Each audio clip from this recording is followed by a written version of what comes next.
Welcome to the Detroit Lions Morning Rounds podcast. I'm Jimmy Liao, Lions fan, University of Michigan Medical School graduate. Let's do an update on Michael Burton's situation. He was designated a false positive by the NFL. Watch my last video for my analysis of what happened before he was designated a false positive. But before the game, the NFL determined he was a false positive, which meant that a new POC test and a rerun of the original PCR test were both negative. Well, the POC test is considered to have a high false negative rate. And who really knows which of the two rungs of the PCR test was correct? So I do have some questions about whether the NFL should be confidently deeming his test a false positive. A recent Lancet article, September 29th, estimates that the false positive rate could be anywhere between 0.8 to 4%. The false negative rate is widely considered to be up to 30% or even higher. So the main problem with the COVID test is there's no gold standard test, which is one that's confidently deemed to be highly accurate with either a very low false negative, very low false positive, or ideally both. So without a gold standard test, we're really just guessing as to whether a test is false positive or negative. This is why the entire clinical picture needs to be taken into account when interpreting these tests. There's just no way to know for sure because of the lack of a gold standard test. As we're finding out, these viral lab tests, they're not black and white tests. A positive is not necessarily a positive. A negative is not necessarily a negative. The NFL does a rerun of Michael Burton's original test. The first rung is positive, the second rung is negative. So they do not necessarily agree. Now, this is actually true of most tests that doctors run on patients, which is there's a false negative rate, a false positive rate, and this is why the entire clinical picture needs to be taken into account when deciding what a specific lab result means to a specific patient.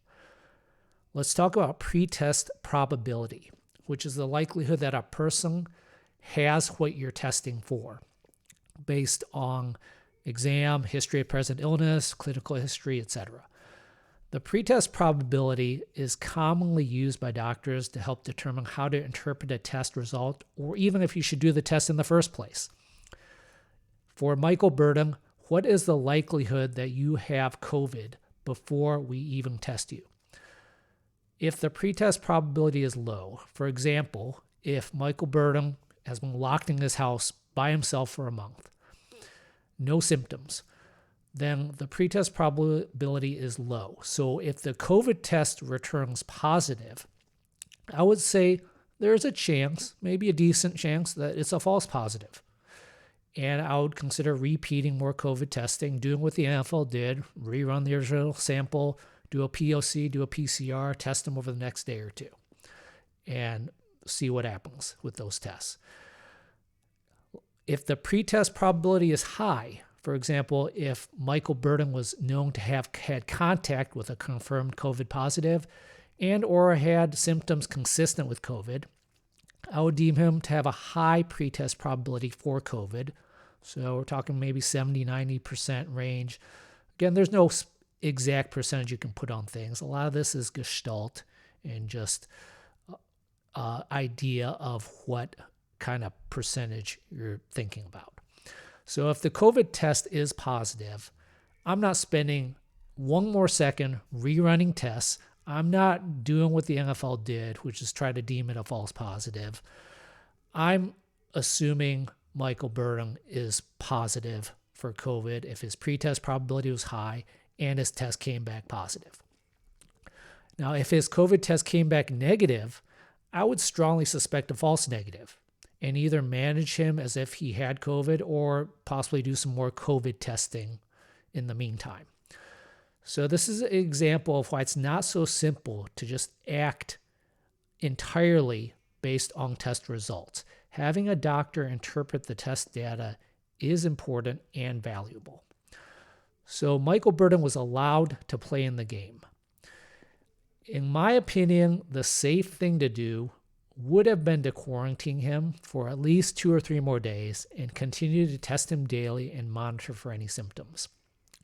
The NFL would have had to feel very, very confident that this was a false positive for him to be exposing himself to other people and another team like the Lions. In my opinion, the only way to be very confident that there's a false positive is if there's a high suspicion that there's a lab error or lab anomaly or something done incorrectly. If everything was done correctly from a lab standpoint, I don't think you can have a very high confidence that it's a false positive.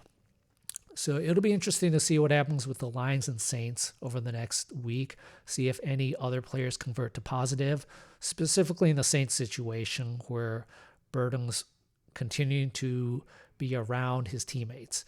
If any Saints convert to positive in the next few days, it could mean that Burton's initial COVID test was a true positive. So we'll keep an eye on all that. Those are my quick thoughts. Thanks for listening.